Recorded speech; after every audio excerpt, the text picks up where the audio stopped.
Hello everyone. So today I wanted to do a follow-up video really quickly on the Jerome Alexander Airbrush makeup kit. And while I'm realizing that in the camera I look just ghastly terrible, as I get older I don't really wear a whole lot of makeup to work. I think because it makes me feel like a circus clown. So if you are struggling to look at this face, just imagine how my coworkers feel. But I wanted to give a review of this makeup, and I wanted to do that after I had been using it for just a little while. So this is going to be a bittersweet kind of mixed review because I have never had a makeup match my skin tone so well.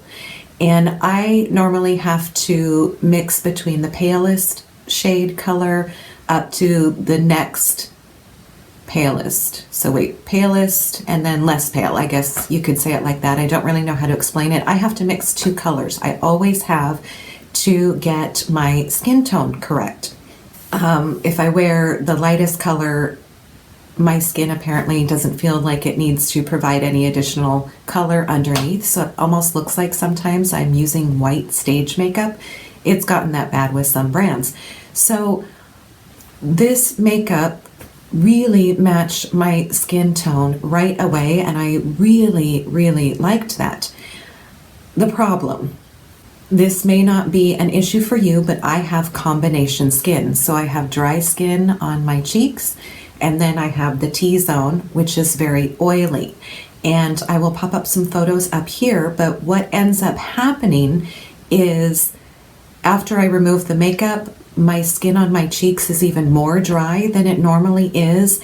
And then the area on my chin and up here, and I'll remove my glasses in a moment. I don't know if you'll be able to see it really well on camera. It's like the makeup activates extra drying superpowers, and it starts making my skin look scaly.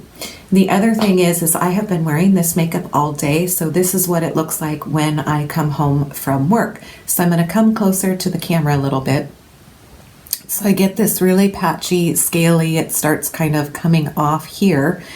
And then here, it does this scaly thing also. And then I have a little scar there from when I had the shingles. So it bunches up all around that with color, and then where my actual scar is so white that it just highlights the fact that I have the scar there, because the makeup literally kind of melts off around that. And like I said, it starts drying out and forming these really weird, almost crusty, dry clumps. And it just, as it's drying itself out, the coverage comes off. So this morning when I went to work, you couldn't see that I am breaking out, but I would say by around 11 o'clock, this started coming through. I started noticing more and more scaly patches. Again, I will pop up a photo so that you can see what that looks like.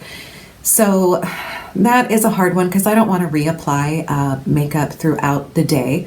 And I especially don't want to keep reapplying makeup that is severely drying out your skin. And like I said, it almost looked, the other day when I took my makeup off, almost looked like a sheet of paper where you could see the grains in my cheek. That's how dry my cheeks were. It was actually a little traumatic, to be honest.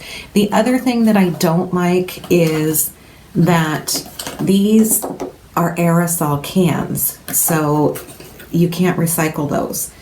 So I'm just not sure how much more aerosol products we need in the world. And I don't feel that the makeup was enough to make me want to order something in a container that is non-recyclable. Now, I do absolutely love the kabuki brush that this came with. But again, having a really nice brush in terms of weighing the pros and cons, was this worth it? It's not wanting to push me over the edge into purchasing this. So I guess if you had a different skin tone than I do, if you did not have combination skin, Or I would say this is not a product you would want to use if your skin is particularly oily, because again, it dries it out. Something in the makeup is activating and it creates these scaly patches on your face. And I don't think for the most part people are staring at them, but it's just I noticed that, and I, just look at that and I just go, oh, that's not really, like, if I were to see that on someone else, I mean, I would politely ignore it, but you would just be like, oh, what's going on with your face there? So will I buy this product again? No. Do I think it could work for you if you have skin that is non-problematic at all, and if your skin is super duper hydrated? Otherwise, I think this one is a pass. So that is my final review on the Jerome Alexander Airbrush makeup. If you have any questions, let me know in the comments below. Other than that, thank you for watching as always, and I will see you in my next product review.